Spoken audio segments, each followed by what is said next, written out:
not free ball at the gym. Liar!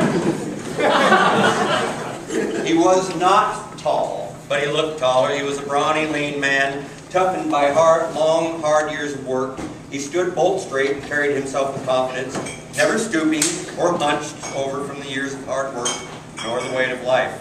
His skin was darkened by the sun and the wind and the dirt that had collected from years of working on the farm. His face was lined, his cheeks were sunken, making him look older than he really was. On his head was always a cap. He only wore bib overalls, the kind with the small stripes, and a plaid long-sleeved shirt, winter or summer. He was never clean. His hands and clothes were embedded with the grease and the dirt from the never-ending chores of the farm, fixing tractors, farm equipment, greasing and oiling the machinery that his life depended on. He doted on his animals. The chickens were his small angels. He would walk amongst them, ensuring they had a clean pen, water, dry straw, protection from the predators, and they would reward him with eggs to sell and wonderful meals. The pigs, they would run to him like pets and piglets, nuzzling about his legs and talking to him in their grunting pig speak. He would speak back to them.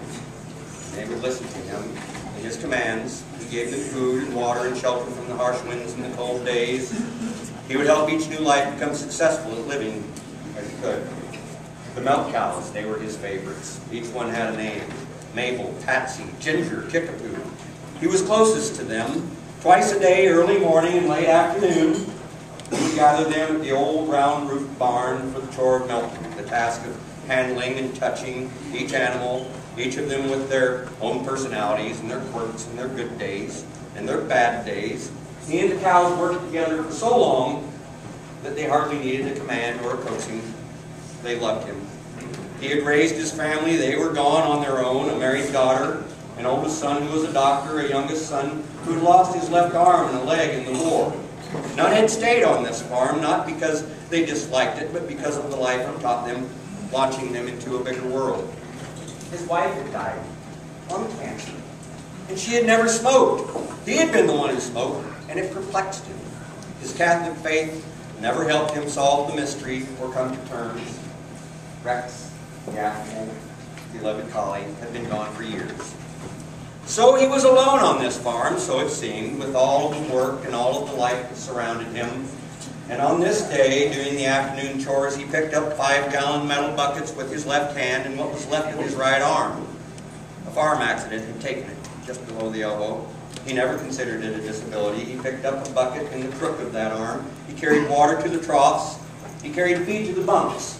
The animals milled around him and waited until he was done, respecting his service to them and not getting in the way. When he was finished, he carried a bucket to the west side of the round-roofed barn. The late afternoon sun was reflecting off the flaking red paint, and it felt warm.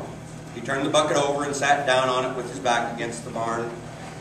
His eyes squinted against the sun, looking out to the pastures and the fields and the animals he tended. He took out a can of loose tobacco and a pack of rolling paper. He fumbled with the tobacco and the paper, building the cigarette on his right knee, holding the paper as best he could with the stump of his right arm, finally rolling the paper, licking it to stick its shape. An old flint lighter started to smoke, and he drew in the only respite of the entire day, and he closed his eyes. One of the milk cows ambled to him from the opposite side of the corral. She stood looking at him for a moment. More cows quietly walked over, standing in a large semicircle. A Guernsey cow, smaller than the lumbering Holsteins, walked over and nudged him. He opened his eyes, reached out with his long, worn hand and scratched the top of her head and said, "Hello, Ginger, I guess it's milking time." He took one last drag from the crude cigarette, stood, picked up the bucket, walked to the Dutch door, swung it open, entered the round roof barn, followed by Ginger and the rest of the